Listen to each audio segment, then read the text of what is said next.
Hello dear students, welcome to Kataria pharmacy. So student कैसे हैं आप सब? आई होप सभी ठीक होंगे।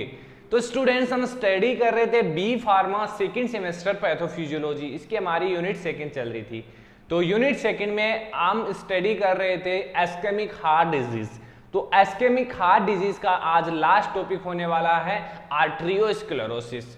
बेसिकली एस्केमिक हार्ट डिजीज के अंदर हमने 4 डिजीज स्टडी किए, उसका लास्ट पार्ट ये होने वाला है। 4th डिजीज आज हम स्टडी करेंगे। पिछले लेक्चर में हमने देखा था आर्थरोस्क्लेरोसिस के बारे में, आज हम देखेंगे आर्टरियोस्क्लेरोसिस के बारे में। लगभग दोनों ही सेम है, आर्टरियोस्क्लेरोसिस और आर्थरोस्क्लेरोसिस। थोड़ा कुछ डिफरेंस इसके अंदर आएगा तो वो आपको समझना है, बाकी दोनों लेक्चर सेम होने वाले हैं। तो स्टार्ट करते हैं। स्टार्ट करने से पहले अगर आप चैनल पे न्यू हैं तो चैनल को सब्सक्राइब जरूर करें और बेल आइकन को प्रेस कर दें, जिससे हमारी आने वाली न्यू वीडियो का नोटिफिकेशन आपको सबसे पहले मिल सके।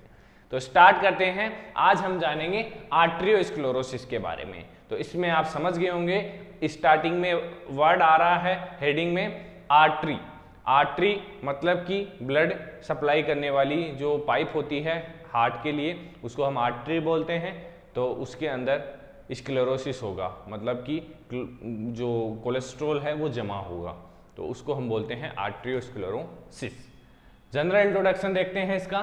Arteriosclerosis refer to the thickening, ये चीजें पॉइंट है, thickening, hardening and loss of elasticity of the wall of arteries. मतलब कि इसके अंदर क्या होता है, जो आर्टरी की वॉल होती है वो थिक हो जाती है, हार्ड हो जाती है और उनकी इलास्टिसिटी होती है वो बिल्कुल कम हो जाती है। This condition lead to restriction. इसकी वजह से क्या होगा, रेस्ट्रिक्शन आएगा किसके अंदर, ब्लड फ्लो के अंदर टू ऑर्गन और टिश्यू। तो इनके पास ब्लड फ्लो नहीं हो पाएगा।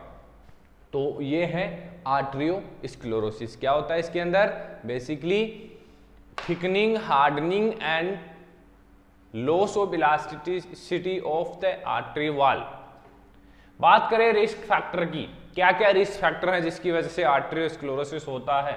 नॉन मॉडिफिएबल, जिनको हम चेंज नहीं कर सकते। एज है, जेंडर है, more common in man, man के अंदर सबसे ज्यादा देखा जाता है। फैमिली हिस्ट्री इसमें आ सकती है।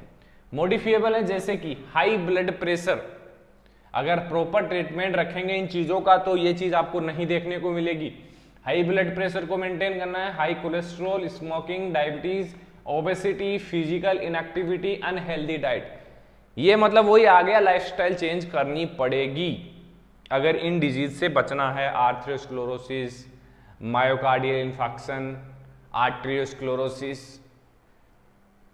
बात करते हैं सिम्टम्स की।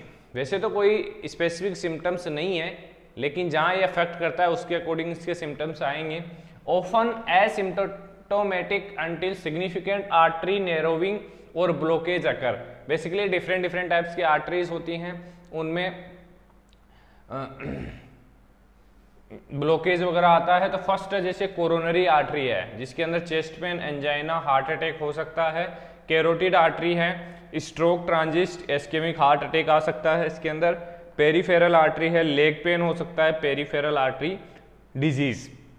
तो ये कुछ सिम्टम्स हैं, ये पीछे भी हमने देखे हैं, तो कंफ्यूज मत होना, दोनों में ही आएंगे क्योंकि ज़्यादा कुछ डिफरेंस इसके अंदर दे नहीं रखा है। बात करते हैं डायग्नोसिस की। सबसे पहले ब्लड टेस्ट इसके अंदर किया जाएगा, कोलेस्ट्रॉल का लेवल चेक किया जाएगा, क्योंकि ज़्यादातर जो आर्थरोस्क्लेरोसिस और आर्टरियोस्क्लेरोसिस होता है वो बेसिकली कोलेस्ट्रॉल के डिपोजिशन की वजह से ही होता है। तो सबसे पहले कोलेस्ट्रॉल का चेक किया जाएगा। देन इमेजिंग टेस्ट होते हैं, अल्ट्रासाउंड, सीटी, एंजियोग्राफी, एमआरआई, कोरोनरी एंजियोग्राफी, ये सब कुछ बाद में किया जाएगा जैसे ही अकर होगा कि कोलेस्ट्रॉल लेवल ज़्यादा है। Ankle brachial index for peripheral artery disease, इसके अंदर बेसिकली ब्लड प्रेशर चेक किया जाता है, उसके अकॉर्डिंग पेरिफेरल आर्टरी की जो डिजीज है उसको चेक कर लिया जाता है। तो ये कुछ डायग्नोसिस टेस्ट थे। बात करते हैं ट्रीटमेंट की। तो सबसे पहला ट्रीटमेंट आगे हमारा लाइफस्टाइल चेंज करनी है, जो रिस्क फैक्टर्स है उनको कम करेंगे तो डिजीज उनसे अपने आप कम हो जाएगा। डाइट चेंज करनी है, एक्सरसाइज करनी है, स्मोकिंग छोड़ना है बिल्कुल कंप्लीटली। मेडिकेशंस की बात करें, कुछ मेडिसिन है जैसे स्टेटिन्स है जो बेसिकली लोअर कोलेस्ट्रॉल मतलब कोलेस्ट्रॉल को कम करने का काम आती है। एंटी हाइपरटेंसिव ड्रग्स हैं जो ब्लड प्रेशर को कम करेगी। एंटी प्लेटलेट एजेंट्स है, एस्प्रिन वो क्या करेगा, ब्लड को थिन करेगा, पतला करेगा, जिससे ब्लड फ्लो अच्छे से हो सके। सर्जिकल इंटरवेंशन, सर्जी जैसे जो सीवियर केसेस होते हैं उनके अंदर सर्जरी की रिक्वायरमेंट पड़ती है। कौन कौन सी सर्जरी होती है, angioplasty, stent placement, coronary artery bypass, grafting for severe case. Angioplasty क्या होता है, ये हमारी आर्टरी है, इसके अंदर ये कोलेस्ट्रॉल का डिपोजिशन है, तो एक ऐसा स्टंट डाला जाएगा किसके अंदर, आर्टरी के अंदर। तो क्या करेगा, ये कोलेस्ट्रॉल को साफ कर देगा और यहाँ पे इसको रास्ते को ब्लॉक को ओपन करेगा। ये होता है एंजियोप्लास्टी के अंदर। और एंजियोग्राफी और स्टंट प्लेसमेंट के अंदर क्या होता है कि यहाँ पे एक जाली नुमा स्टंट प्लेस कर दिया जाता है, उसके अंदर से ब्लड चला जाता है, वैसे इसको चौड़ा कर दिया जाता है रास्ते को, तो ये होता है स्टंट प्लेसमेंट। बाकी कोरोनरी आर्टरी बाईपास, जैसे कि ये आर्टरी हमारी ब्लॉक हो गई है तो इधर से इसको बाईपास कर देंगे, तो ये होती है बाईपास सर्जरी, इसको बोलते हैं। ये नाम आपने काफ़ी टाइम सुने भी होंगे, याद है तो आपको।